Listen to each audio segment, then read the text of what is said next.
Limang bagong Sikorsky S-70I Black Hawk Combat Utility Helicopters para sa Philippine Air Force parating na sa ating bansa.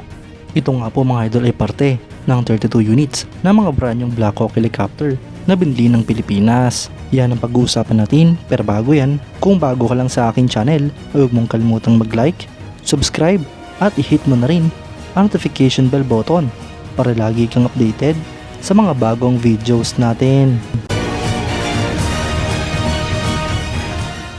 Ayon nga po kay Max Defense Philippines mga idol, ay panibagong batch na binubuo ng 5 units ng mga Sikorsky PZL Milek S-70I Black Hawk Combat Utility Helicopters ang inaasahang darating sa Pilipinas bago matapos ang taong 2024. Ito nga po mga idol ay parte ng 32 units na mga branyong Black Hawk helicopters na binili ng Pilipinas at pinirmahan noong 2021.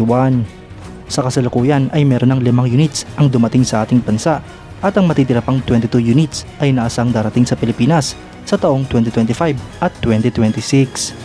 Ang mga helicopters na ito mga idol ay parte ng Additional Utility Helicopters S-70I Black Hawk Acquisition aka Combat Utility Helicopters Phase 4 Acquisition Project ng Philippine Air Force.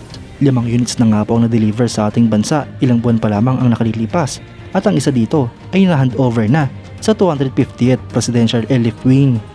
Bilang parte ng pagpapatuloy na improve ang mobility capabilities at i-address ang kakulangan sa mga air assets, gayon din upang palitan ang mga lumang assets ng Pilipinas.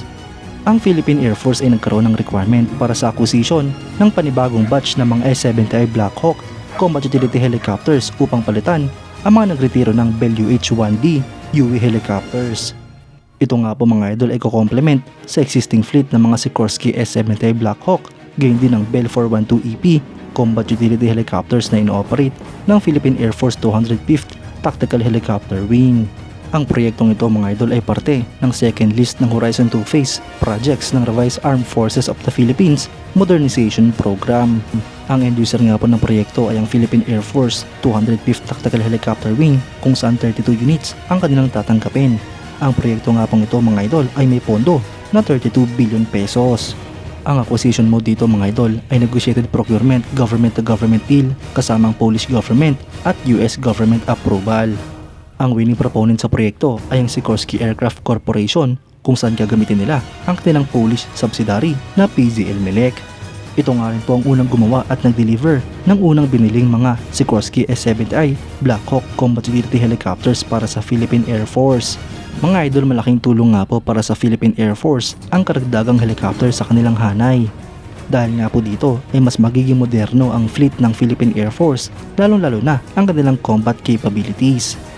Malaking tulong nga po ito mga idol, hindi lamang sa military operations, kundi pati na rin sa humanitarian assistance, disaster response, relief operations at search and rescue. Sana nga po mga idol ay hindi lamang mga combat utility helicopters ang bilhin ng ating bansa, bagkus ay dapat ding dagdagan ang mga attack helicopters ng Philippine Air Force. Kayo mga idol, anong masasabi nyo? Comment down below for your thoughts and opinions. At yan nga lang po ang pag-uusapan natin ngayon mga idol. Maraming salamat sa panonood. Huwag nyo rin kalimutang mag-like at subscribe bilang suporta sa ating channel. Mabuhay kayo mga idol!